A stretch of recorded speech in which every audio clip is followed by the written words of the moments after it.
రెండవ సాంగ్ పాడుతూ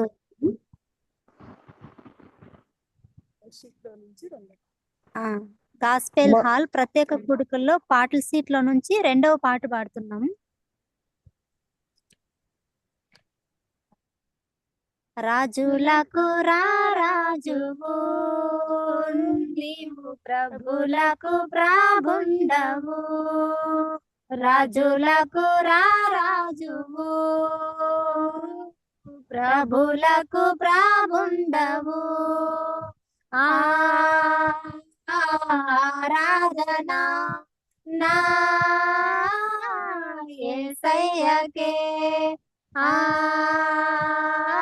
ఆరాధన నా యేసయ్యకే. రాజులకు రాజువు నీవు, ప్రభులకు ప్రాబుండవు. రాజులకు రాజువు నీవు, ప్రభులకు ప్రాబుండవు. నీ ముఖము మనోహరమే, నీ పెదవులు దయరసమే.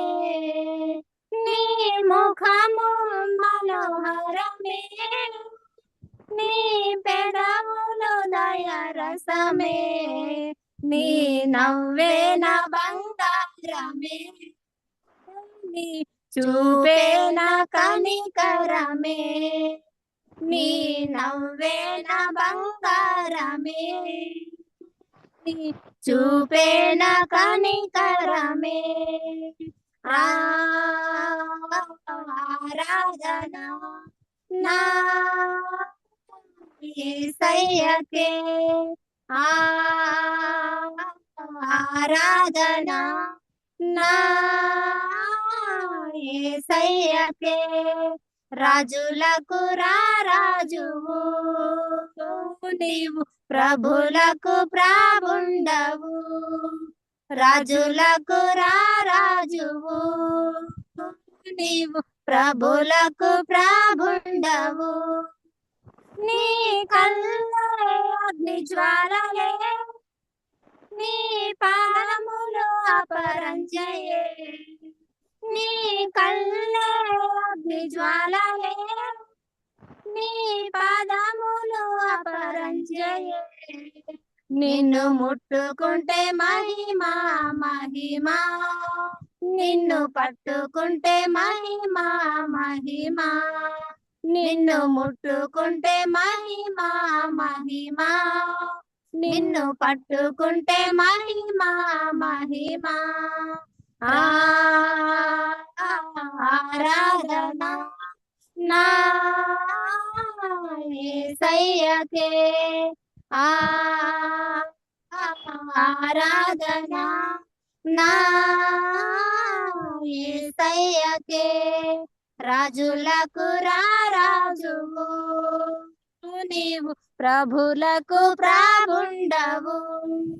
రాజులకు రాజువు నీవు, ప్రభులకు ప్రాబుండవు. నీకు వందనాలు తాడు కట్టనా, స్తోత్రమను ఉయ్యాలేయనా. నీకు వందనాలు తాడు కట్టనా, స్తోత్రమను ఉయ్యాలేయనా. నీ పాదాల చెంత నాకు కొంచెం చోటు దయచేయవా. నీ పాదాల చెంత నాకు కొంచెం చోటు దయచేయవా. ఆరాధన నా యేసయ్యకే, ఆరాధన నా యేసయ్యకే. రాజులకు రాజువు నీవు, ప్రభులకు ప్రాబుండవు. రాజులకు రాజువు నీవు, ప్రభులకు ప్రాబుండవు. అన్నాలమ్మ. మరి చక్కటి పాట పాడి దేవుని నామాన్ని మహింపరిచినటువంటి మరి సహోదరి దీనాకి మా ఎస్టర్ ప్రేయర్ వారియర్స్ తరపున వందనాలు చెల్లిస్తున్నాము. మరి ఇందిరా గారు కూడా మనందరికి పరిచయం, చాలా సార్లు జూమ్ లో వాక్యం చెప్పారు. మరి సోమందేపల్లి ప్రాంతంలో వారు మన బ్రదర్ అండ్ అసెంబ్లీలో మరి భర్త విజయ్ కుమార్ గారు అక్కడ పరిచర్య చేస్తూ ఉన్నారు. దీనా గారు కూడా చాలా సార్లు పాటలు పాడారు కాబట్టి మనందరికి వీరు పరిచయం అయిన వారే. మరి ఇప్పుడు ఈ సమయాన్ని మనము సహోదరి ఇందిరా గారికి అప్పగిస్తున్నాం. సిస్టర్ ఉన్నారా? అవుననక ఓకే. దేవుని పరిశుద్ధ నామానికి స్తోత్రములు. నాకు ఈ అవకాశాన్ని ఇచ్చినటువంటి కెజమ్మ గారికి, అలాగే అందరికి నా హృదయపూర్వక వందనాలు. మీ వాయిస్ చాలా లో వస్తుంది చూడండి, చాలా చిన్నగా వినిపిస్తుంది. దేవునికి స్తోత్రము. చేరి ఉన్న సహోదరులందరికీ ప్రభు అయిన యేసుక్రీస్తు నామంలో వందనములు. నాకు ఈ అవకాశాన్ని అనుగ్రహించినటువంటి దేవునికి, అలాగే జూమ్ లో ఈ అవకాశాన్ని ఇచ్చిన కెజమ్మ గారికి ప్రభు అయిన యేసుక్రీస్తు నామంలో వందనాలు. చాలా సార్లు మీరు ప్రేమతో మమ్మల్ని ఆహ్వానించి మీతో సహవాసం చేయడానికి మాకు ఇచ్చినటువంటి అవకాశాన్ని బట్టి మీ అందరికీ మా హృదయపూర్వక వందనాలు. నాకు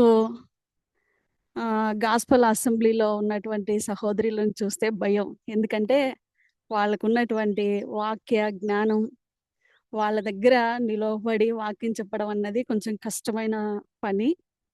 అయినా దేవుని సహాయం కొరకు, దేవుని కృప కొరకు ప్రార్థన చేసుకుందాం. కృపా కనికరం కలిగిన దేవా, దయాదాక్షిణ్య పూర్ణుడు అయిన తండ్రి, దీర్ఘశాంతం కలిగిన దేవా, ఎందుకు పనికిరా అన్నటువంటి ఏమాత్రము తెలివితేటలు, వివేకము, జ్ఞానం లేనటువంటి అల్పురాలికి మరొకసారి మీరు ఇచ్చిన ఈ అవకాశాన్ని బట్టి మీకు కృతజ్ఞతాస్తుతులు, స్తోత్రాలు చెల్లిస్తూ ఉన్నాం. పరిశుద్ధుడు అయిన దేవా, ఇదిగో ప్రభువా, ఈ సమయం చాలా విలువైనది. మీ పిల్లలైన వారందరూ నాయనా ఈ విలువైన సమయాన్ని ప్రభువా నీ సన్నిధిలో గడుపుతూ ఉంటుండగా ఆ సమయం నాయనా ఇదిగో వ్యర్థం కాకుండాన్నట్లుగా నీ సన్నిధి మాతో నాతో ఉంచుమని బ్రతిమాలడుగుచూ ఉన్నాం. జీవం కలిగిన దేవా, ఇదిగో ప్రభా, నీవు నోరు తెరువు, నీ నోటిని నేను నింపుతానని సెలవిచ్చిన దేవా, దయచేసి మీరు కృప చూపించండి. కాని మాటలు నాయనా ఇదిగో ప్రభా నా నోట రాకుండాన్నట్లుగా మీరు కనికరం చూపించండి. మీ మాటను నా నోట ఉంచుమని బ్రతిమాలడుగుచూ ఉన్నాం. మా సహాయకుడా, మా విమోచకుడా, ఇదిగో ప్రభా, ఎందుకు పనికిరాని అల్పురాలికి మీరు ఇచ్చిన ఈ అవకాశాన్ని బట్టి నీకు కృతజ్ఞతా స్తోత్రాలు చెల్లిస్తూ మీ సన్నిధి మాతో ఉంచారని నమ్ముచు యేసుక్రీస్తు పరిశుద్ధ నామంలో ప్రార్థించి అడిగి వేడుకొనుచున్నాం తండ్రి. ఆమేన్. ఆమేన్. మేము మే నెలలో జరిగినటువంటి స్త్రీల ఉజ్జీవ కూడికలకు వచ్చినప్పుడు అక్కడ గాస్పల్ హాల్లో ఉన్నటువంటి సహోదరుల యొక్క వాక్య జ్ఞానం చూసినప్పుడు మేమైతే ఏం చేయలేక కళ్ళు అట్లాగే అప్పగించి నోరు తెరుచుకొని చూడడం తప్ప ఏం చేయలేకపోయినాం. మా చర్చిలో ఉన్నటువంటి సహోదరులు కూడా అక్క, వారికి దేవుడు ఎంత జ్ఞానం ఇచ్చాడు, అసలు వాళ్ళ దగ్గర పోతే మనం అస్సలు పనికిరాం అక్క అన్నారు. నిజమే, మాకు అంత వాక్య జ్ఞానం లేకపోయినా, అంత తెలివితేటలు లేకపోయినా మమ్మల్ని ప్రేమించి మళ్ళీ మీరు మాకు ఇంకొక అవకాశాన్ని ఇచ్చినందుకు అమ్మగారికి అలాగే మీకును ప్రభు అయిన యేసుక్రీస్తు నామంలో మరొకసారి వందనాలు చెప్తూ ఉన్నాను. అయితే ఈరోజు మీకు అందరికీ తెలిసినటువంటి వాక్యమే. లూకా సువార్తలో 2వ అధ్యాయము 35, 36, 37, 38 వచనాలు చదువుకుందాము. లూకా సువార్త 2వ అధ్యాయము 36, 37, 38 వచనాలు చదువుకుందాం. మరియు ఆషేరు గోత్రికురాలును పనుయేలు కుమార్తె అయిన అన్న అని ఒక ప్రవక్తి ఉండెను.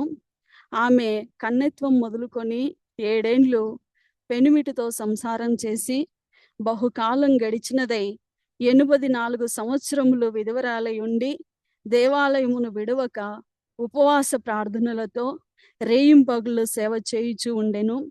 ఆమె కూడా ఆ గడియలోనే లోపలికి వచ్చి దేవుణ్ణి కొనియాడి యెరూషలేములో విమోచన కొరకు కనిపెట్టుచూ ఉన్న వారందరిలో ఆయనను గూర్చి మాట్లాడుచూ ఉండెను.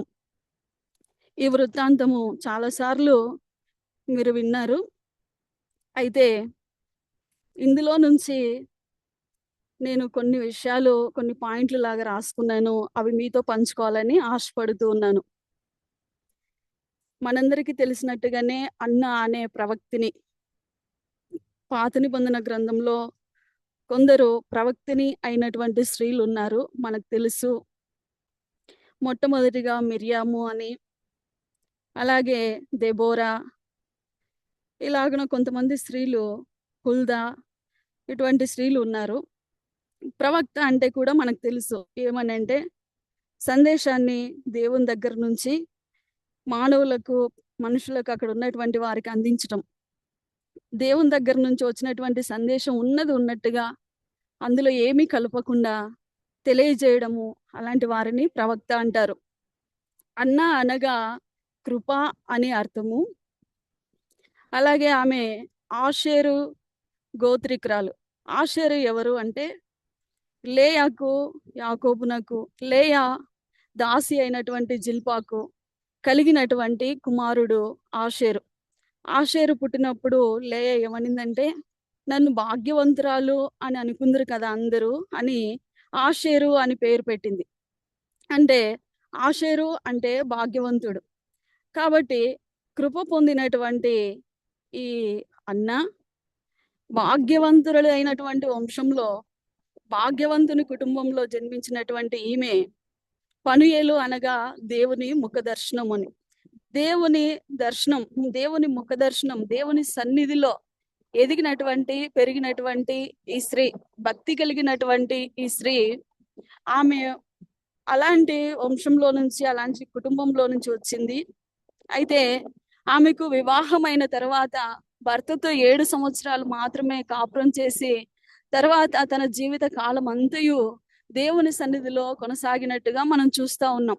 చాలా వరకు మనం చూస్తే ఈ లోకంలో ఏమనుకుంటారంటే, దేవుడు నాకేం మేలు చేశాడని నేను దేవునికి భక్తిగా ఉండాలి, దేవుడు నాకేం మేలు చేశాడని నేను ఉపవాస ప్రార్థన చేయాలి, దేవుడు నాకేం మేలు చేశాడని నేను దేవుని సన్నిధికి వెళ్ళాలి, దేవుడు నాకేం మేలు చేశాడని భయభక్తులు కలిగి ఉండాలి అని అనుకుంటూ ఉంటారు.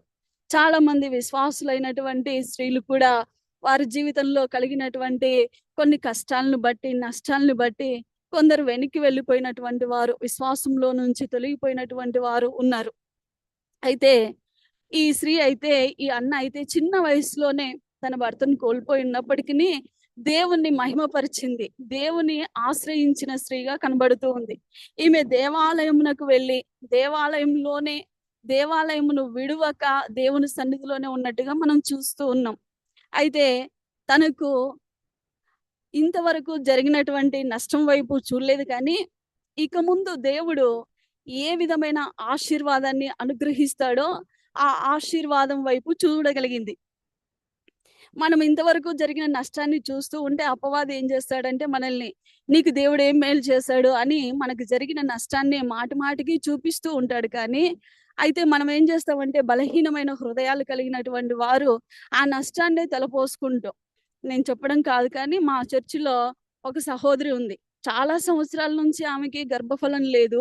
ఎన్నో దేవుళ్ళను మొక్కింది, కానీ ఎక్కడా ఏమీ ప్రయోజనం లేదు. కానీ మందిరానికి వచ్చింది, దేవుడు కృప చూపించి గర్భఫలాలను ఇచ్చాడు. అయితే ఒక అబ్బాయికేమో మాటలు రావని, ఒక అబ్బాయికేమో చెవులు వినపడవని, నాకు దేవుడు ఏం మేలు చేశాడు, నేను ఎందుకు రావాలి మందిరానికని ఆమె మారుమనసు పొంది రక్షింపబడిన స్త్రీ అయినప్పటికీ లోకంలోకి కలిసిపోయింది. ఆమె వైపు చూసినప్పుడు మాకు చాలా బాధ అవుతుంటుంది, చాలా వేదన పడతా ఉంటాం. దేవుడు ఎంత మేలు చేశాడు, గొడ్రాలని నిందను తీసేశాడు కదా, ఆమెకు చక్కనిగా కుమారులను ఇచ్చాడు కదా, అయినా ఎందుకు గ్రహించలేకపోయిందే ఈమె అని ఎంతో బాధపడతా ఉంటాం. అలాగా విశ్వాసులైనటువంటి కొందరు స్త్రీలు ఏం చేస్తారంటే, వారికి కలిగిన నష్టాన్ని బట్టి, వారికి కలిగిన బాధను బట్టి, కష్టాల్లో దేవునికి ముందుకు కొనసాగలేక వెనక్కి వెళ్ళిపోతా ఉంటారు. కానీ ఈ అన్న ప్రవక్తిని మనం చూసినప్పుడైతే తన జీవితంలో కలిగిన నష్టాన్ని బట్టి దేవుణ్ణి నిందించక దేవుణ్ణి ఆశ్రయించినటువంటి స్త్రీగా మనం చూస్తున్నాం. మొట్టమొదటిగా ఈమె దేవుణ్ణి ఆశ్రయించిన స్త్రీ. అయితే దేవుణ్ణి ఆశ్రయిస్తే ఏం కలుగుతుందంటే, కీర్తనల గ్రంథం 5వ అధ్యాయము 11వ వచనంలో ఏముంటదంటే, నిన్ను ఆశ్రయించు వారందరూ సంతోషించుదురు. నీవే వారిని కాపాడుదువు గనుక వారు నిత్యము ఆనందధ్వని చేయుదురు. ఇలాంటి శ్రమలో ఉన్న, బాధలో ఉన్న దేవుణ్ణి ఆశ్రయించినటువంటి వారికంట, నిన్ను ఆశ్రయించిన వారందరూ సంతోషించుదురు. చాలామంది అనుకుంటారు, అయ్యో! యవ్వన కాలంలో భర్తను కోల్పోయిందే, తన జీవితంలో సంతోషం ఏముంది? తన జీవితంలో అసలు సుఖం అంటూ ఏముంది? అని అందరూ ఒకలాగా జాలి కనబర్చినట్లుగా చూడొచ్చు. కానీ ఈ అన్న దేవుని సన్నిధికి చేరినప్పుడు, దేవుణ్ణి ఆశ్రయించినప్పుడు, దేవుని సన్నిధిలో ఉన్నటువంటి సంతోషాన్ని తను అనుభవించగలిగినటువంటి స్త్రీగా మనం చూస్తా ఉన్నాం. ఆ శ్రమలో కూడా దేవుని సన్నిధిలో ఉన్నప్పుడు ఆమె దేవుని సన్నిధిలో సంతోషిస్తూ ఆనందధ్వని చేయుచు ఉన్నటువంటి స్త్రీగా మనం చూస్తా ఉన్నాం. అలాగే కీర్తనల గ్రంథం 9వ అధ్యాయం 10వ వచనంలో కూడా యెహోవా నిన్ను ఆశ్రయించు వారిని నీవు విడిచిపెట్టువాడవు కావు అని ఉంటుంది. నిజమే, దేవుణ్ణి ఆశ్రయించినందుకు అన్నను దేవుడు విడిచిపెట్టలేదు. మనం కూడా దేవుణ్ణి ఆశ్రయించినందుకు చాలా సార్లు దేవుని చిత్తం మన జీవితంలో జరగకుండా మనము పాపం చేసినట్టుగా మన పాపాలు మనకు కనబడుతూ ఉంటాయి. మనం మోకరించినప్పుడు మనం ఏం తప్పు చేసామో, ఎక్కడ పొరపాటు చేసామో ప్రభు మనతో చెప్తాడు. ఇదిగో దేవుని చిత్తం జరగకుండా నా జీవితంలో నేను చేసినటువంటి ఈ పొరపాటును బట్టే, ఈ తప్పుడు అడుగును బట్టే దేవుని చిత్తం నా జీవితంలో జరగలేదని మనకు అర్థమవుతూ ఉంది. కానీ ఈ అన్న దేవుని చిత్తం జరగడానికి ఏం చేసిందంటే, దేవుణ్ణి ఆశ్రయించి దేవుని సన్నిధిలో ఉన్నందుకు దేవుడు అన్నను విడిచిపెట్టలేదు దేవుడు. కానీ ఆమె దేవుణ్ణి ఆశ్రయించింది. అలాగే కీర్తన 31:19లో ఉంటది, నిన్ను ఆశ్రయించు వారి నిమిత్తము నీవు సిద్ధపరిచిన మేలు ఎంతో గొప్పవి. చాలా వరకు ఏమంటారంటే, మనకు అన్ని బాగున్నప్పుడు అందరూ ఏమంటారంటే, మేమున్నాం నీతో, నువ్వేం భయపడొద్దు అని అంటారు. కానీ అదే మనకు శ్రమ కలిగినప్పుడు, బాధ కలిగినప్పుడు ఏమంటారంటే, చిన్నగా మన దగ్గర నుంచి తప్పించుకొని వెళ్ళిపోతారు. మనం కనిపిస్తే ఏమంటారంటే, అయ్యో! ఎందుకొచ్చిందిలే అని వెళ్ళిపోతారు లోకస్తులు. అయితే దేవుడు అంటున్నాడు, నువ్వు నన్ను ఆశ్రయిస్తే నేను నిన్ను విడిచిపెట్టను. ఈ అన్నను దేవుడు విడిచిపెట్టలేదు. దేవుని సన్నిధిలో ఉన్న సంతోషాన్ని, ఆనంద ధ్వనిని ఆమె అనుభవించగలిగినట్టుగా చేశాడు. అంత మాత్రమే కాదు, ఆమెకు దాచి ఉంచిన మేలులు అవి ఎంతో గొప్పవి. ఆమె విమోచకుడైనటువంటి ప్రభువును చూడగలిగినంత ఆశీర్వాదకరమైన మేలులు, విమోచకుణ్ణి రాక ఆమె ముందే ఎరిగి విమోచన రాకను కొరకు విమోచకుని కొరకు ఆమె ప్రార్థించినట్టుగా మనం చూస్తా ఉన్నాం. అయితే ఆమె కొరకు దాచి ఉంచినటువంటి మేలులు ఎంతో గొప్పవిగా కనబడుతూ ఉన్నాయి. ఆశ్రయించు నరులు అందరూ ధన్యులు అని కూడా దేవుని వాక్యం సెలవిస్తూ ఉంది. ఇంకా ఏమనంటే, ఒకవేళ కొదవ సింహములు ఆకలి కొనినప్పటికీ దేవుణ్ణి ఆశ్రయించిన వారు ఆకలి కొనరని కూడా దేవుని వాక్యం సెలవిస్తుంది. అంత మాత్రమే కాదు, ఒకవేళ దేవుణ్ణి ఆశ్రయించి వారందరి ఎడల దేవుడు దయచూపువాడు అని కూడా దేవుని వాక్యం సెలవిస్తూ ఉంది. ఇవన్నీ కూడా అన్న జీవితంలో అనుభవించడానికి ఆమె తను దేవుణ్ణి ఆశ్రయించి ఈ మేలులన్నీ తన జీవితంలో అనుభవించి చూడగలగడానికి దేవుడు అన్నకు కృప చూపించాడు. ఇక్కడ నేనేం చెప్పాలనుకుంటున్నానంటే, భర్తను కోల్పోయినటువంటి సహోదరులు తిమోతికి రాసినటువంటి మొదటి పత్రికలో 5వ అధ్యాయంలో, తిమోతికి రాసిన మొదటి పత్రిక 5వ అధ్యాయంలో 11 నుంచి నేను చదువుతూ ఉన్నాను. యవనస్తులైన వెధవరాండ్రను లెక్కలో చేర్చవద్దు. వారు క్రీస్తుకు విరోధముగా నిరంకుశులైనప్పుడు తమ మొదటి విశ్వాసమును వదులుకొనిన వారును తీర్పు పొందిన వారై పెండ్లాడగోరుదురు. మరియు వారు ఇంటింటా తిరుగులాడుచు బద్ధకరాండ్రగుటకు మాత్రమే కాక ఆడరాని మాటలాడుచు వదరబోతులను పరుల జోలికి పోవారు అగుటకు నేర్చుకుందురు. యవనస్తులైనటువంటి విధవరాండ్రు ఎలా ఉంటారో, వారు ఎలాగా పక్కకు తొలగిపోతారో ఆ విషయాలు తిమోతికి రాసినటువంటి పత్రిక 5వ అధ్యాయంలో మనం చూస్తూ ఉన్నాం. అపోస్తలుడైనటువంటి పౌలు భక్తుడు రాస్తా ఉన్నాడు. వీళ్ళు ఏం చేస్తారంట, క్రీస్తుకు విరోధముగా ఎలాగున్నారంటే, క్రీస్తుకు విరోధంగా మనం చూస్తే నయోమి తన భర్తను కోల్పోయింది, తన కుమారులను కోల్పోయింది. 2 కోడళ్ళతో అంటుంది, అమ్మా నా దగ్గర ఇప్పుడు ఏమీ లేదు. ఒకవేళ నేను మళ్ళీ వివాహం చేసుకొని పిల్లల్ని కన్నా వాళ్ళు పెరిగి పెద్దగా అయ్యేంత వరకు మీరు ఉండలేరు. అది సాధ్యమయ్యే పని కాదు కదా.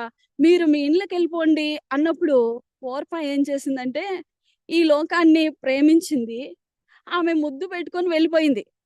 కానీ రూతు మాత్రం అత్తను విడవకుండా ఆ రొట్టెల ఇల్లు అనేటువంటి ఆ బెత్లెహేమునకు ఆమె వెళ్ళడానికి ఆమె మనసు ఒప్పుకుంది. ఆమె ఆశీర్వదింపబడినదిగా మనం చూస్తున్నాం. అయితే ఆ రోజు యవనస్తురాండ్రైనటువంటి వారికి భర్త చనిపోతే మళ్ళా వాళ్ళ సహోదరుడు వివాహం చేసుకునే అవకాశం ఉంది. అయినప్పటికీని అలాగనే ఈ విధవరాండ్రు ఏం చేస్తారయ్యా అంటే పౌలు భక్తుడు చెప్తా ఉన్నాడంట. ఇక్కడ ఏమంటున్నాడంటే వాళ్ళు క్రీస్తుకు విరోధముగా నిరంకుశులై మొదటి విశ్వాసమును వదులుకొని తీర్పు పొందిన వారే పెండ్లాడగోరుదురు. వాళ్ళు మళ్ళీ ఇంటింట తిరుగుచు బద్ధకురాండ్రై ఆడరాని మాటలాడుచు వదరబోతులై పరుల జోలికి పోవారు. విధవరాండ్రుగా ఉన్నటువంటి స్త్రీలు ఇలాంటి లక్షణాలు కలిగి ఉంటారయ్యా అని అపోస్తలుడైన పౌలు భక్తుడు చెప్తా ఉన్నాడు. అయితే ఇలాంటి వారికి వ్యతిరేకంగా, అందుకే ఈ లోకమునకు వేరే ప్రత్యేకంగా అన్నాడు కదా. అందుకే ఇలాంటి వారికి వేరే అన్న ఏం చేసిందంటే ఇక్కడ చెప్పబడినట్టు ఎక్కడికి ఇంటింటిని ఆశ్రయించలేదు, బంధువులను ఆశ్రయించలేదు, తన స్నేహితులను ఆశ్రయించలేదు, తన తండ్రి ఇంటిని ఆశ్రయించలేదు, కానీ పరమ తండ్రి అయినటువంటి దేవాది దేవుణ్ణి ఆశ్రయించింది. దేవుణ్ణి ఆశ్రయించడం మాత్రమే కాదు, కానీ ఇంకా ఏం చేసిందంటే ఆమె విడువక దేవుని సన్నిధిలో విశ్వాసముతోనూ భక్తితోనూ బ్రతికినటువంటి స్త్రీగా మనం చూస్తా ఉన్నాం. మొదటైతే ఆమెకు అన్ని అవకాశాలు ఉన్నప్పటికీ లోకం వైపు చూడలేదు, తన బంధువుల వైపు చూడలేదు, తన తండ్రి ఇంటి వైపు చూడలేదు, మళ్ళీ వివాహం చేసుకోవాలనుకోలేదు.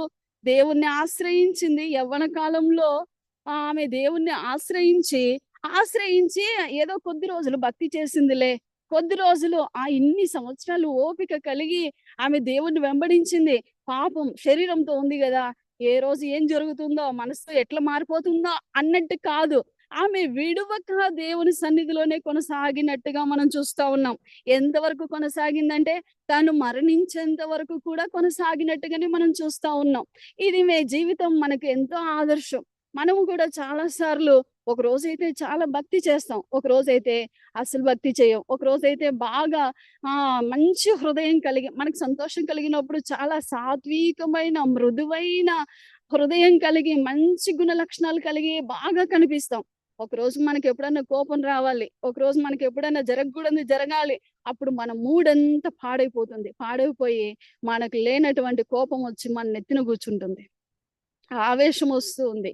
అట్లా పొరపాటు చేసే అవకాశం ఉంది. కానీ ఈ అన్న అయితే తన జీవిత కాలమంతయు దేవుణ్ణి విడిచిపెట్టకుండా, దేవాలయాన్ని విడిచిపెట్టకుండా ఆమె భక్తి విశ్వాసాలతో బ్రతికినట్టుగా మనం చూస్తూ ఉన్నాం. అయితే ఆమె మూడవదిగా ఏం చేసిందంటే ఉపవాస ప్రార్థనలు చేసినటువంటి స్త్రీగా మనం చూస్తా ఉన్నాం. ఉపవాస ప్రార్థన ఎంత బలమైనదో మనందరికీ తెలుసు. మనం చదువుకుంటూ ఉన్నాం కదా, ఎస్తేరు ఉపవాస ప్రార్థన చేసినప్పుడు తన జనాంగం అంతయు నశించిపోకుండా రక్షింపబడడానికి కారణమైంది. అప్పుడు అన్నాడు, ఎస్తేరు ఈ సమయం కోసమే నువ్వు వచ్చావేమో, ఈ దినం కోసమే నువ్వు వచ్చావేమో, ఒకవేళ నువ్వు ఏం పట్టించుకోకపోతే మాకు దేవుడు వేరే దిక్కు నుంచి కూడా సహాయాన్ని పంపిస్తాడని ఆ రోజు మొర్దెకై చెప్పాడు. అయితే రాణి అయిన ఎస్తేరు 3 రోజులు ఉపవాసం ఉండి ప్రార్థన చేసినప్పుడు ఆమె జనాంగం అంతయు రక్షింపబడడానికి కారణమైంది. పరిశుద్ధ గ్రంథంలో మనం చూస్తాం, ఉపవాస ప్రార్థనలు చేసినప్పుడు ఎంత బలమైనటువంటి కార్యాలు జరిగినాయో. మోషే కూడా 40 రాత్రింబవళ్ళు దేవుని సన్నిధిలో ఉపవాస ప్రార్థన చేసినట్టుగా మనం చూస్తా ఉన్నాం. అలాగనే ఏలియా కూడా ఉపవాస ప్రార్థనలు చేసినట్టుగా మనం చూస్తా ఉన్నాం. ఈ విధంగా అపోస్తలుడైన పౌలు భక్తుడు అంటాడు, అయ్యా నేను రెయ్యింబవళ్ళు 3 సంవత్సరాలు ఉపవాసం ఉండి కన్నీళ్లు విడుచుచు ప్రార్థన చేశానయ్యా అని కూడా చెప్తా ఉన్నాడు. ఉపవాస ప్రార్థనలో ఎంత బలమైనది అంటే శోధన జయించటానికి, గొప్ప కార్యాలు చూడడానికి అది ఎంతో సహాయపడుతూ ఉంది. అందుకే ఈ అన్న ఏం చేసిందంటే తన యవన కాలంలో దేవుని ఆశ్రయించి నిందలు అవమానాలు రాకులు ఉంటాయా? మనం దేవుని సన్నిధి కొనసాగుతూ ఉన్నాం, దేవుని సన్నిధిలో ఉన్నాం, అయినప్పటికీ దేవుని సన్నిధిలో ఉన్నటువంటి వారే ఎప్పుడైనా ఏమైనా మాట్లాడితే మనం ఎంత కృంగిపోతాం. నన్ను ఇట్లా అన్నారే, నా గురించి ఏందో తెలియదా వాళ్ళకి, నేను ఎలాంటి దాన్నో తెలియదా వాళ్ళకి అని మనం ఎంత కృంగిపోతాం, ఎంత బాధపడతాం. నిజంగా నేను అలా చేస్తానా అని ఏవేవో అంటాం. కానీ అన్నకు అలాంటి శోధనలు ఏమి వచ్చుండవా దేవుని సన్నిధిలో? అన్ని సంవత్సరాలు బ్రతుకుతా ఉంటే ఎప్పుడు అన్నకు ఏ విధమైన నింద కానీ, అవమానం కానీ, అలాంటి శోధన కానీ, వ్యతిరేకమైన మాటలు కానీ ఏమి వచ్చిండవా అంటే వచ్చింటాయి. అయినప్పటికీ అన్న అవేవి బయటికి చెప్పలేదు. అవేవి ఎవరికీ చెప్పలేదు. కానీ తను మాత్రం ఉపవాస ప్రార్థన చేయుచూ ఉన్నటువంటి స్త్రీగా మనం చూస్తూ ఉన్నాం. ఇంకా ఏం చేసిందంటే రెయ్యింబవళ్ళు సేవ చేసినటువంటి స్త్రీగా కూడా మనం చూస్తా ఉన్నాం. ఉపవాస ప్రార్థనలతో రెయ్యింబవళ్ళు ఆమె ఏం చేసిందంటే దేవుని సన్నిధిలో సేవ చేసినటువంటి స్త్రీగా మనం చూస్తా ఉన్నాం.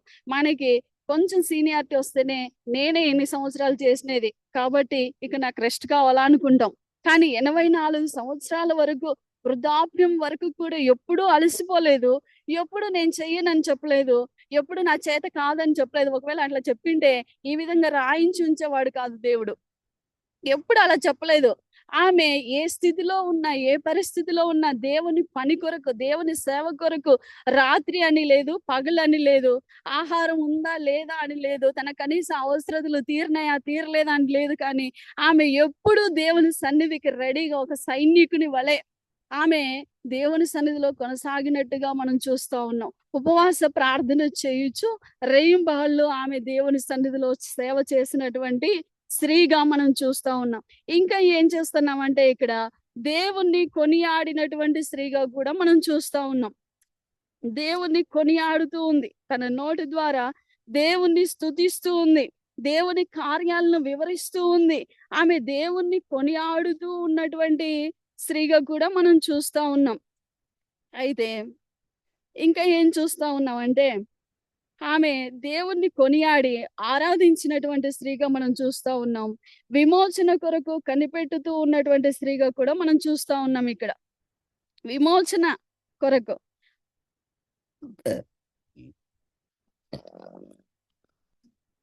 విమోచన ఎవరు? ప్రభువైన యేసుక్రీస్తు మనకు విమోచనగా ఉన్నాడు కదా. ఆ విమోచకుడి కొరకు, రక్షణ కొరకు ఆమె ఏం చేస్తూ ఉందంటే కనిపెట్టినటువంటి స్త్రీగా కూడా మనం చూస్తా ఉన్నాం. మనం కూడా కొద్ది రోజులు ఒక విషయం కొరకు కనిపెడతాం, ప్రార్థన చేస్తాం, ఎదురు చూస్తాం. కానీ మనకు త్వరగా సమాధానం రాదనుకో ఏం చేస్తాం? వదిలేస్తాం, మర్చిపోతాం. కానీ హన్న అయితే అలాగున మర్చిపోలేదు, విడిచిపెట్టలేదు. అందుకే యెహోవా కొరకు ఓపికతో కనిపెట్టుకొని వాడు రక్షింపబడతాడని దేవుని వాక్యం సెలవిస్తూ ఉంది. యెహోవా కొరకు ఏం చేసిందని ఓపికతో, రక్షకుని కొరకు, విమోచకుని కొరకు ఓపికతో కనిపెట్టుకున్నటువంటి స్త్రీగా కూడా మనం చూస్తా ఉన్నాం. అంత మాత్రమేనా, విమోచకుణ్ణి తను చూసినటువంటి స్త్రీగా కూడా మనం చూస్తా ఉన్నాం. అంత మాత్రమే కాదు, ఆయనను గురించి మాట్లాడుచూ ఉన్నటువంటి స్త్రీగా కూడా మనం చూస్తా ఉన్నాం. చాలా సార్లు ఇక్కడ మనం చదువుకొని వచ్చాం కదా, తిమోతికి రాసినటువంటి మొదటి పత్రిక 5వ అధ్యాయంలో ఏమని చెప్తా ఉన్నాడు అపోస్తలుడైన పౌలు భక్తుడు? వాళ్ళంట ఇంటింటా తిరుగుచు పరుల జోలికి పోవారును, వదరుబోతులను, ఆడరాని మాటలు ఆడుతూ ఉండేటువంటి వారు. అలా ఆడతారని చెప్తే వాళ్ళకి విరోధంగా, దేవునికి ఇష్టంగా ఈ స్త్రీ ఏం చేసిందంటే ఆయనను గురించి మాట్లాడుచూ ఉంది. తన నోరు తెరిస్తే, అందుకే సామెతల గ్రంథంలో భక్తి కలిగినటువంటి, జ్ఞానం కలిగినటువంటి, గుణవతి అయినటువంటి ఆ స్త్రీ తన నోటిలో కృప కలిగిన మాటలే మాట్లాడుతూ ఉంది అని దేవుని వాక్యం సెలవిస్తుంది కదా. మరి ఈమె కూడా తన నోటి ద్వారా దేవుని గురించినటువంటి మాటలు మాట్లాడుతుంది. మనం ఏం చేస్తామంటే తెలుసా, ఎవరైనా అక్క కనపడింది అనుకో, అక్క బాగున్నారా అని అడిగేసి ఇది సమస్య అక్క, అది సమస్య అక్క, ఇట్లుంది అట్లుంది అన్ని మన సమస్యలు చెప్తాం. అయితే ఈ అన్న దేవుని మందిరంలోనే ఉంది. దేవుని మందిరంలో ఎవరెవరు వస్తున్నారో అన్నకు తెలుసు, ఏమేం జరుగుతుందో అన్నకు తెలుసు. అయినప్పటికీ ఒక్క విషయం కూడా దేవుని మందిరంలోనికి వచ్చే వాళ్ళతో మాట్లాడినట్టుగా మనం చూడం. అక్క నా జీవితం ఇలా అయిపోయిందే, నా బ్రతికి ఇలా అయిపోయిందే అని మాట్లాడినట్టుగా కూడా మనం చూడం. కానీ ఆమె నోరు తెరిస్తే దేవుని మందిరంలో ఏం మాట్లాడుతుందంటే దేవుని గూర్చినటువంటి మాటలే, ఆయనను గూర్చినటువంటి మాటలే మాట్లాడుతూ ఉంది. నిజంగా ఇది చాలా కష్టమైన పని. మనం ఎంత కరెక్ట్ గా ఉండాలనుకున్నా కాని మాట ఏది మాట్లాడకూడదు అనుకుంటూ ఉన్నా కూడా మళ్ళీ సడన్ గా మన నోటి వెంట ఏదో ఒక మాట వచ్చేస్తుంది. మన బాధ ఏదో ఒకటి వస్తుంది, మన కష్టం ఏదో ఒకటి అవతల వాళ్ళకి చెప్పాలని మనకు తెలియకుండానే ఆ మాట వచ్చేస్తుంది. కానీ అన్న ఎలా ప్రాక్టీస్ చేసిందో, ఎలా దేవుని మీద ఆడుకుందో మనకు తెలియదు కానీ, ఆమెంట దేవుని గురించి మాత్రమే మాట్లాడుతుందండి. ఇంక వేరే మాటలేం మాట్లాడలేదు. తన గురించి మాట్లాడలేదు. మందిరంలో జరుగుతున్నటువంటి సేవ గురించి మాట్లాడలేదు. ఆమె ఇంక ఏ ఇతరితర విషయాలు మాట్లాడలేదు కానీ, కేవలము దేవునిని గూర్చినటువంటి మాటలు మాట్లాడినట్టుగా మనం చూస్తా ఉన్నాం. ఇంకా ఈమె జీవితము ఆదర్శవంతమైనటువంటి జీవితముగా, అంటే ఆమె జీవితాన్ని మనం చూసినప్పుడు నిజమే మనం కూడా ఇలా ఉండాలి అన్నట్టుగా తను జీవించింది. అంత మాత్రమే కాకుండా తన యవ్వన కాలంలో ప్రభు సన్నిధిలో గడిపి ఈ శరీర సంబంధమైనటువంటి కోరికలను, ఆశలను అన్నిటిని జయించినటువంటి స్త్రీగా కూడా మనం చూస్తా ఉన్నాం. అంత మాత్రమే కాకుండా పరిశుద్ధులందరి చేత కొనియాడబడుతూ ఉన్నటువంటి స్త్రీగా కూడా మనం చూస్తూ ఉన్నాం. ఆమె దేవుని సన్నిధిని, సహవాసాన్ని విడిచిపెట్టనటువంటి స్త్రీగా మనం చూస్తా ఉన్నాం. దేవుని సన్నిధిని, అందుకే అపోస్తలుడైన పౌలు భక్తుడు అన్నాడు, మీరు సమాజముగా కూడుకొనుట మానుకొనొద్దు, కొందరు మానుకుంటూ ఉన్నారు అన్నాడు. కొందరు ఏం చేస్తారంటే ఈ చర్చి బాలేదని ఆ చర్చి బాలేదని ఈ చర్చి, ఇట్లా మారుతా ఉంటారు. కొందరు ఏం చేస్తారంటే ఊరికూరికనే ఏవో ఒక పనులు కల్పించుకొని ఈ రోజు పోలేనులే దేవుని సన్నిధికి, రేపు పోవచ్చులే, ఎల్లుండి పోవచ్చులే అని అలాగున దేవుని సన్నిధికి వెళ్ళడం, దేవుని సహవాసానికి వెళ్ళడం మానుకుంటూ వాళ్ళ ఇష్టానుసారంగా జీవిస్తూ ఉన్నటువంటి కొందరు ఉంటారు. అయితే అన్న మాత్రం దేవుని సన్నిధిని, దేవుని సహవాసాన్ని విడిచిపెట్టకుండా దేవుణ్ణి వెంబడించినట్టుగా కూడా మనం చూస్తూ ఉన్నాం. యోబు భక్తుడు ఏమన్నాడంటే, యోబు గ్రంథం 22వ అధ్యాయము 21వ వచనంలో ఏమన్నాడంటే, యోబు గ్రంథం 22:21 వచనంలో, ఆయనతో సహవాసం చేసిన ఎడల నీకు సమాధానము కలుగును, అలాగున నీకు మేలు కలుగును అని యోబు భక్తుడు సెలవిస్తూ ఉన్నాడు. యోబు ఎలాంటి పరిస్థితుల గుండా ఈ మాట చెప్తున్నాడో మనందరికీ తెలుసు.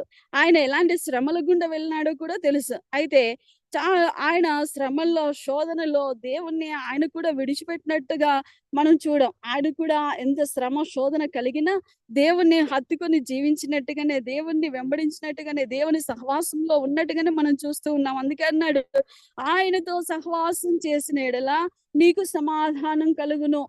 మనం లోకంతో సహవాసం చేస్తే ఏమవుతుంది, లోకస్తులతో సహవాసం చేస్తే ఏమవుతుంది, లేదా ఇతరత్ర అన్యజనులతో సహవాసం చేస్తే ఏమవుతుంది అంటే, మామూలుగా లోకంలో చెప్పుకుంటూ ఉంటారు, 6 నెలలు ఒకళ్ళతో మంచోళ్ళతో సహవాసం చేస్తే మనం కూడా మంచోళ్ళం అవుతామంట, 6 నెలలు చెడ్డవాళ్ళతో సహవాసం చేస్తే మనం కూడా చెడ్డవాళ్ళం అయిపోతాం అని లోకంలో చెప్పుకుంటూ ఉంటారు.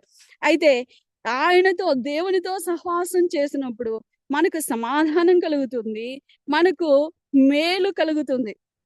కాబట్టి మనము ఎవరితో సహవాసం చేయాలి అంటే దేవునితో సహవాసం చేయాలి. నిజంగా ఈ ఎస్తర్ ప్రేయర్ గ్రూప్ లో అయితే గినుక ప్రతిరోజు ఉదయం నుంచి సాయంత్రం 4 గంటల వరకు ప్రార్థన జరుగుతూనే ఉంటుంది. దేవునితో సహవాసం చేస్తూనే ఉంటారు. నిజంగా ఎంత ధన్యులో, ఎంత ఆశీర్వాదమో వాళ్ళకి అనిపిస్తుంది నాకు. అసలు ఉదయం నుంచి 4 గంటల వరకు ప్రార్థన జరుగుతూనే ఉంటుంది. మళ్ళీ 4 నుంచి 5:30 వరకు కూడా దేవుని మాటలు వింటూనే ఉంటారు. దేవుని సన్నిధిలో గడుపుతూనే ఉంటారు. నిజంగా వారికి మాత్రమే కాదు కానీ ఆశీర్వాదం. వాళ్ళు ఏం చేస్తారు తెలుసా, మన దేశం కోసం ప్రార్థన చేస్తారు, మన రాష్ట్రం కోసం ప్రార్థన చేస్తారు, మన జిల్లాల కోసం ప్రార్థన చేస్తారు, ఆయా ప్రాంతాల్లో ఉన్నటువంటి దేవుని సంఘాల కొరకు, సేవకుల కొరకు, పరిచారకుల కొరకు, అందరి కొరకు ప్రార్థన చేస్తున్నప్పుడు నిజంగా ప్రభు మా కోసము ఆశీర్వాదకరంగా పెట్టినటువంటి ఈ కార్యక్రమం ఎంత బాగా కొనసాగుతుందో అని నేను చాలా సంతోషించాను. అయితే నిజంగా దేవుని సన్నిధిలో ఇలా కొనసాగుతూ ఉన్నటువంటి ఈ సహోదరుల ప్రార్థన ఎక్కడ చేరుతుందంటే, పరిశుద్ధుల ప్రార్థన పాత్రలో కలపబడుతుంది. ప్రకటన గ్రంథంలో ఉంది కదా, వాళ్ళ ప్రార్థన పరిశుద్ధుల పాత్రలో కలపబడుతూ ఉంది. ఆ రోజు ఆయన తన దూత ఆర్భాటంతో వచ్చినప్పుడు ఆ పాత్రను భూమి మీద కుమ్మరిస్తాడని కూడా దేవుని వాక్యం సెలవిస్తుంది కదా. నిజమే, పరిశుద్ధుల ప్రార్థన పాత్రలోనికి ప్రతిరోజు ఈ గ్రూప్ ద్వారా ప్రార్థనలు దేవుని సన్నిధికి చేరుతూనే ఉన్నాయి. మన ప్రభు అయిన యేసుక్రీస్తు ఏం చేశాడంటే, తన కుమారుని సహవాసం కొరకు మనల్ని పిలిచినట్టుగా కూడా మనం చూస్తా ఉన్నాం. 1 కొరింథీయులకు రాసినటువంటి పత్రిక 1వ అధ్యాయము 9వ వచనం. మన ప్రభు అయిన యేసుక్రీస్తు అను తన కుమారుని సహవాసమునకు మమ్మును పిలిచిన దేవుడు నమ్మదగినవాడు. మన దేవుడు తన కుమారుని సహవాసం కొరకు మనల్ని పిలిచాడు. అందుకే మనం రాగలిగినాం ప్రభు దగ్గరికి. నిజంగా ప్రభు దగ్గరికి, ఆయన దగ్గరికి రావడానికి మనకు యోగ్యత అర్హత లేదు. కానీ తండ్రి అయిన దేవుడు ఏం చేశాడంటే తన కుమారుని సహవాసం కొరకు మనల్ని పిలిచాడు. అదే కొరింథీయులకు రాసినటువంటి మొదటి పత్రిక 7వ అధ్యాయము 24వ వచనంలో కూడా మనం చూస్తాం. మీరు విలువ పెట్టి కొనబడిన వారు గనుక మనుషులకు దాసులు కాకుడి. సహోదరులారా, ప్రతి మనుషుడు ఏ స్థితిలో పిలువబడినో ఆ స్థితిలోనే దేవునితో సహవాసము కలిగి ఉండవలెను. మనం ఎవరము అంటే విలువ పెట్టి కొనబడినటువంటి వారిమి. మనము మనుషులకు దాసులం కాదు, కానీ దేవుని సహవాసం కొరకు, ఆయనకు పిల్లలుగా ఉండడానికి, కుమార్తెలుగా, కుమారులుగా, పరలోక పౌరసత్వము, వారసత్వము కలిగినటువంటి వారిమిగా మనం ఉండడానికి, రాజులైన యాజక సమూహముగా మనం ఉండడానికి, ఆశీర్వాదమునకు వారసులుగా మనం పిలువబడిన వారం కనుక మనం ఏ స్థితిలో పిలువబడ్డామో ఆ స్థితిలోనే దేవునితో సహవాసం కలిగి ముందుకు కొనసాగాలని దేవుని వాక్యం సెలవిస్తూ ఉంది. సహవాసంలో మనము విడువక కొనసాగేటువంటి వారిమిగా దేవుని సన్నిధిలో మనం ముందుకు సాగాలి. అయితే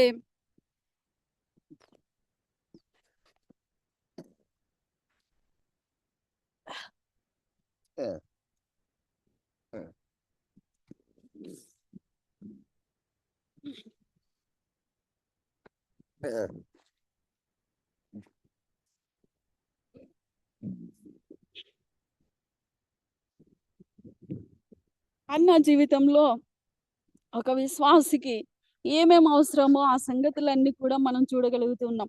ఆమె ఎవరిని గురించి మాట్లాడుతుంది అంటే దేవుని గురించి మాట్లాడుతున్నట్టు కూడా మనం చూస్తా ఉన్నాం. మాటలు చాలా రకాలుగా ఉన్నాయి.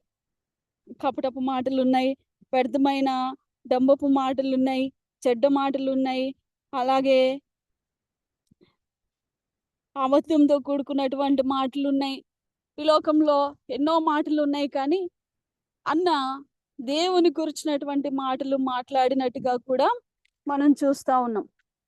కాబట్టి ఒక విశ్వాస జీవితంలో మనము దేవునిలో ముందుకు కొనసాగడానికి అన్న జీవితంలో ఉన్నటువంటి లక్షణాలు మనకెంతో ఉపయోగపడేవిగా, మనకెంతో ఆదర్శవంతమైనవిగా, మనం నేర్చుకునేవిగా మనకు కనబడుతూ ఉన్నాయి. అయితే అన్న ఎలాగైతే తన జీవితంలో కలిగినటువంటి శ్రమల వైపు, శోధనల వైపు చూడకుండా దేవుణ్ణి హత్తుకొని జీవించిందో, అలాగున ఆమె విశ్వాసాన్ని మనం చూస్తూ ఉన్నప్పుడు మనకు ఆమె విశ్వాస జీవితం ఆదర్శవంతంగా ఉంది.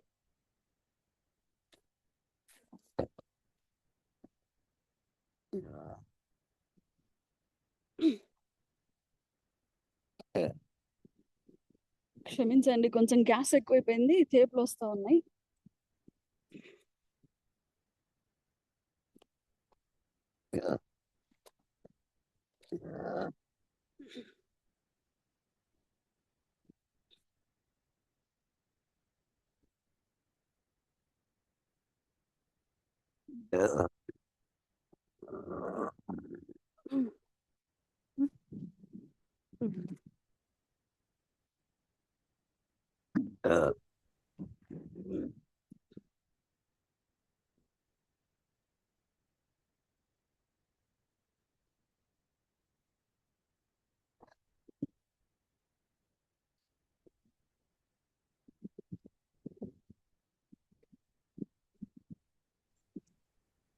మనం చూసినట్లయితే గనుక రాజుల గ్రంథంలో కూడా ఒక సహోదరి ఉంది.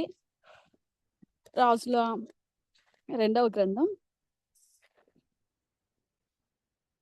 రాజుల 2వ గ్రంథం 4వ అధ్యాయంలో కూడా మనకు తెలుసు ఈమె కూడా ఒక సహోదరి ఉంది. మొదటి నుంచి అంతటా ప్రవక్తల శిష్యులలో ఒకని భార్య, నీ దాసుడనైన నా పెనిమిటి చనిపోయెను. అతడు యెహోవా యందు భక్తి గలవాడై ఉండెనని నీకు తెలిసి ఉన్నది. ఇప్పుడు అప్పుల వారు నా 2 కుమారులను తనకు దాసులుగా ఉండుటకై వారిని పట్టుకొని పోవుటకు వచ్చి ఉన్నాడని ఎలీషాకు మొరపెట్టగా, ఇది కూడా మనందరికీ తెలుసు.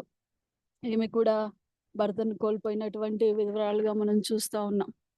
పరిశుద్ధ గ్రంథంలో మరికొంతమంది విధవరాళ్ళను మనం చూస్తాం. ఒక విధవరాలు మాటి మాటికి ఒక న్యాయాధిపతి దగ్గరికి వెళ్ళి తనకు న్యాయం చేయమని ఆయనను అడుగుతూ ఉన్నట్టుగా, అతడు దేవునికి కానీ మనుషులకు కానీ భయపడడు. కానీ ఈమె మాటి మాటికి వచ్చి చూసి ఆమెకు భయపడి అతడు న్యాయం చేసినట్టుగా కూడా ప్రభువైన యేసుక్రీస్తు చెప్తాడు.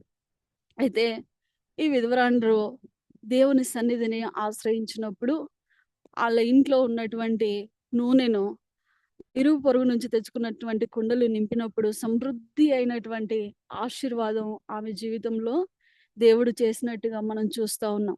అంత మాత్రమేనా, సారెపతు ఒక విధవరాలు ఉంది. తను కూడా కరువులో దేవుని మాటకు లోబడినప్పుడు కరువు వెళ్ళిపోయేంత వరకు కూడా ఆమె సమృద్ధిలో కొనసాగినట్టుగా మనం చూస్తున్నాం.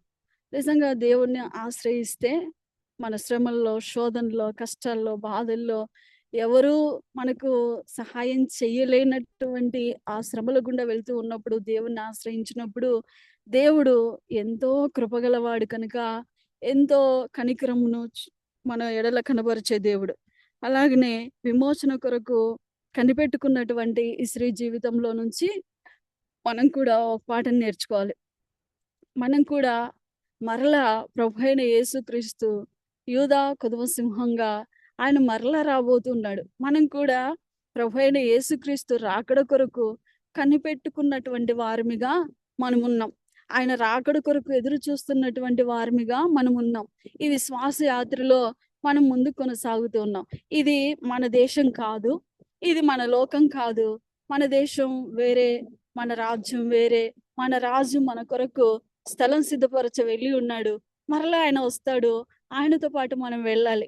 మత్తయి సువార్తలో కూడా ప్రభువైన యేసుక్రీస్తు చెప్తాడు కదా, 10 మంది కన్యకలు పెళ్లి కుమారుని కొరకు ఎదురు చూస్తూ ఉన్నారు, కనిపెట్టుకొని ఉన్నారు. వారు సిద్ధపడినటువంటి వారై ఎదురు చూస్తూ ఉన్నారు. వారిలో 5 మంది ఏమో సమృద్ధి అయినటువంటి నూనె కలిగినటువంటి వారుగా ఉన్నారు. 5 మంది ఏమో వారి దివిటిల్లో నూనె లేనటువంటి వారుగా మనం చూస్తూ ఉన్నాం. బుద్ధి కలిగి ఉన్నారు 5 మంది, బుద్ధి లేకుండా ఉన్నారు. అందరూ కన్యకలే, కానీ అందరూ ప్రభు రాకడ కొరకు ఎదురు చూస్తున్నారు. కానీ అందరి దగ్గర దివిటీలు ఉన్నాయి, అందరి దగ్గర నూనె ఉందనే అనుకుంటూ ఉన్నారు. కానీ అయితే రహస్యం ఏమంటే 5 మందికి మాత్రమే వారి దివిటీల నుండే నూనె ఉంది, 5 మందికి నూనె లేదు. ఇదిగో పెళ్లి కుమారుని స్వరం విన్నప్పుడు వారైతే సిద్ధపడినటువంటి వారై ఆ స్వరమును వినగలిగి ఆయనను ఎదుర్కొన్నారు. బుద్ధి లేని వారు మాత్రం ఆ స్వరంను విన్న వారి దివిటీలను చూసుకున్నప్పుడు వారి దీపంలో ఆరిపోవచ్చు ఉన్నప్పుడు వారు దేవుణ్ణి ఎదుర్కొనలేకపోయారు. కాబట్టి విమోచన కొరకు ఎదురు చూస్తున్నటువంటి అన్న విమోచకుణ్ణి చూడగలిగింది. ఇది చాలా అద్భుతం. ఆమె ఎదురు చూస్తూ ఉంది, విమోచకుడు వస్తాడు, మెస్సయ్య వస్తాడు, రక్షకుడు వస్తాడు అని ఎదురు చూస్తూ ఉన్నప్పుడు ఆ విమోచకుణ్ణి తను కూడా చూడగలిగింది. ఎంత గొప్ప విషయమో.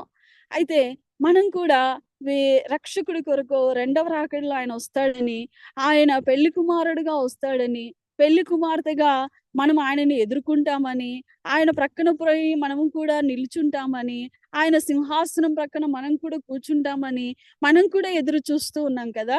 మనం కూడా కనిపెట్టుకొని ఉన్నాం కదా.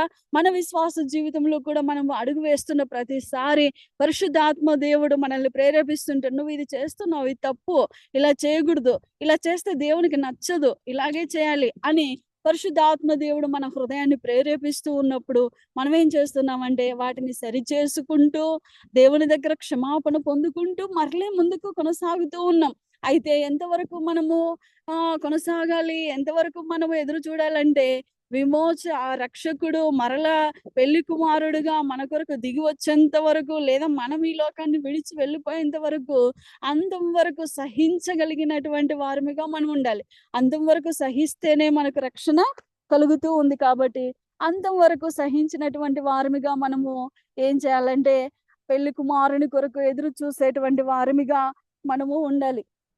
అయితే ఈ అన్న జీవితంలో అయితే విమోచకుడి కొరకు ఎదురు చూసినప్పుడు చూడగలిగినటువంటి స్త్రీగా మనం చూస్తూ ఉన్నాం. నిజంగా ఇది చాలా ఆశ్చర్యం. దేని కొరకైతే ఆమె కనిపెట్టుకొని ఉందో దాన్ని చూడగలిగింది అన్న. అలాగే అన్న పరిశుద్ధులందరి చేత కొనియాడబడినటువంటి స్త్రీగా మనం చూస్తూ ఉన్నప్పుడు నిజమే మనం అందరము ఆమె గురించి చెప్పుకుంటూ ఉన్నాం. అయితే విధవరాండ్లు ఎలా ఉండాలి అని తిమోతి చెప్తూ ఉన్నాడంటే, తిమోతికి రాసినటువంటి మొదటి పత్రిక మనం ఇంతకుముందు చదువుకున్నాం కదా, అదే మొదటి పత్రిక 5వ అధ్యాయంలో, అదే మొదటి పత్రిక 5వ అధ్యాయంలో 5వ వచనంలో, అయితే నిజముగా అనాథలైన విధవరాండ్రు ఏకాకి అయి ఉండి దేవుని మీదనే తన నిరీక్షణ ఉంచుకొని విజ్ఞాపనల యందును ప్రార్థనల యందును రెయ్యింబౌళ్ళు నిలకడగా ఉండును. ఎలాగుంటారంట?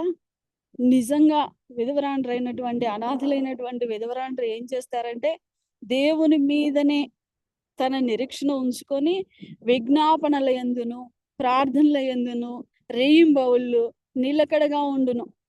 ఎలా ఉన్నారంట? విజ్ఞాపన యందు ప్రార్థన యందు నిరీక్షణ యందు నిలకడగా ఉంది. నిలకడగా ఉండడం అన్న జీవితంలో ఇది మనం చూస్తాం. అన్న జీవితంలో ఇది ఆమె నెరవేర్చినట్టుగా మనం చూస్తాం. దేవుని యందు నిరీక్షణ కలిగినటువంటి స్త్రీగా మనం చూస్తాం. విజ్ఞాపన చేసినటువంటి స్త్రీగా కూడా మనం చూస్తా ఉన్నాం. ప్రార్థనల యందు రెయ్యింబౌళ్ళు నిలకడగా ఉన్నటువంటి స్త్రీగా మనం చూస్తూ ఉన్నాం.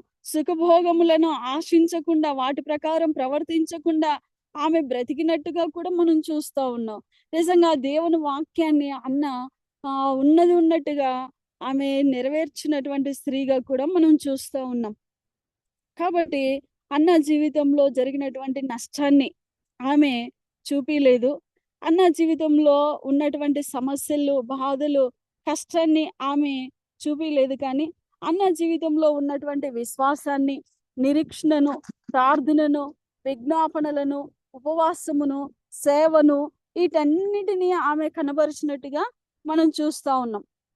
నిజానికి ఒక విధవరాండ్రు మాత్రమే కాదు, కానీ దేవుని యందు భయభక్తులు కలిగినటువంటి స్త్రీలుగా దేవుని సన్నిధిలో మనం ఎలా ఉండాలి అంటే దేవుణ్ణి ఆశ్రయించి దేవుని ద్వారా మేలులు పొందినటువంటి వారిగా కనబడాలి. చాలా మంది దేవుణ్ణి ఆశ్రయిస్తారు, కానీ వారి జీవితంలో ఆశీర్వాదం అనేది కనపడదు, దీవెన అనేది కనపడదు. ఎన్ని రోజులున్నా అదే కష్టాల్లోనే, అదే నష్టాల్లోనే, అదే దుఃఖంలోనే, అదే బాధలోనే కొనసాగుతూనే ఉంటారు. మరి దేవుణ్ణి ఆశ్రయించలేదా అంటే ఆశ్రయించే ఉంటారు, దేవుని సన్నిధి కొనసాగుతూనే ఉంటారు. కానీ వారి జీవితాల్లో ఒక మెట్టు తర్వాత ఇంకొక మెట్టు, ఒక మెట్టు తర్వాత ఇంకొక మెట్టు పైకి ఎక్కకుండా అలాగే ఉంటారు. ఎందుకంటే వారి జీవితంలో నిజమైనటువంటి విశ్వాసం, నిజమైనటువంటి సంతోషం, దేవుని సన్నిధిలో యథార్థమైనటువంటి జీవితం వారికి ఉండదు. కాబట్టి వాళ్ళు ఏం చేస్తారంటే అవిశ్వాసంతో, అపనమ్మకంతో, జరుగుతుందో లేదో, అవునో కాదో అనుకుంటూ వాళ్ళు ఏం చేస్తారంటే వారి మీదకి వస్తున్నటువంటి ఆశీర్వాదానికి వారి అనుమానము, వారి అపనమ్మకమే అడ్డుగా నిలబడేటట్టుగా వారి జీవితాల్లో వాళ్ళు ప్రవర్తిస్తూ ఉంటారు. కానీ అన్న దేవుణ్ణి ఆశ్రయించి ఆశీర్వదించబడినటువంటి స్త్రీగా మనం చూస్తూ ఉన్నాం. కాబట్టి అన్న జీవితంలో జరిగినటువంటి ఈ విషయాలు, అన్న మనకు కనబరుస్తూ ఉన్నటువంటి ఈ లక్షణాలను మనం కూడా ఆ లక్షణాలను ఆచరించి అలాగున మనం దేవుని సన్నిధిలో కొనసాగితే దేవుని దీవెన ఆశీర్వాదాలు మనకు కలుగుతాయి. దేవుణ్ణి ఆశ్రయించి దేవాలయంను విడవక ఉపవాస ప్రార్థనలు చేయొచ్చు, రెయిన్బోళ్ళు సేవ చేయొచ్చు, దేవుణ్ణి కొనియాడుచు ఆరాధించవచ్చు. దేవుని సన్నిధికి వచ్చినా కొందరికి సంతోషం ఉండదు, వారి మొహంలో ఆనందం ఉండదు, వాళ్ళ మొహాలు ఎప్పుడు దిగాలుగా ఏదో నష్టపోయినట్టుగానే ఉంటాయి. కానీ అన్నకైతే తన జీవితంలో భర్తనే కోల్పోయింది, కుటుంబము, స్నేహితులు ఎవరి దగ్గరికి వెళ్ళలేదు, తను ఒంటరిగా దేవాలయంలో ఉంది. అనుకోవచ్చు కదా, ఎందుకు నా జీవితము, ఎందుకు బ్రతుకున్నాను నేను, ఎవరి కోసం బ్రతకాలా, ఎవరి కోసం చేయాలా, ఇప్పుడు అందరు అంటా ఉంటారు నేను ఎందుకు ఉండాలా, ఎవరి కోసం చేయాలా, ఎవరి కోసం బతకాలా అంటా ఉంటారు. కానీ అన్న ఎప్పుడు అలా అన్నట్టుగా మనం చూడం. ఆమె దేవుణ్ణి కొనియాడుతోంది, దేవుని సన్నిధిలో గంతులు వేస్తూ, పాటలు పాడుతూ, దేవుని స్తుతిస్తూ, దేవుణ్ణి ఆరాధిస్తూ, ఆయన సన్నిధిలో ఉన్నటువంటి నిత్య సుఖములు అనుభవిస్తూ ఆమె కొనసాగినట్టుగా మనం చూస్తూ ఉన్నాం. అలాగున మనం కూడా దేవుని సన్నిధిలో మన కష్టాలు ఎన్నన్నా ఉన్నాయి, మన బాధలు ఎన్నన్నా ఉన్నాయి, మన కష్టాలకు, బాధలకు అన్నిటికీ పరిష్కారం ఆయనే కాబట్టి, వాటికి మించిన దేవుడు ఆయన కాబట్టి, మనం ఏం చేయాలంటే దేవుని సన్నిధిలో ఆనందించి ఆరాధించేటువంటి వారమిగా, ఆత్మతో సత్యముతో దేవుని సేవించేటువంటి వారమిగా మనల్ని కొనసాగమని ఆయన చెప్తూ ఉన్నాడు. ఆయనని గురించి మన మాటలో దేవుని గురించి మాత్రమే మనం మాట్లాడేటువంటి వారముగా మనం కనబడితే దేవుడు ఎంతో సంతోషిస్తాడు. ఎందుకంటే మనుషుడు మాట్లాడిన ప్రతి మాటకు లెక్క చెప్పాలన్నాడు. అంత మాత్రమే కాదు, నాలుక వశము జీవ మరణాలు నాలుక వశం అన్నాడు.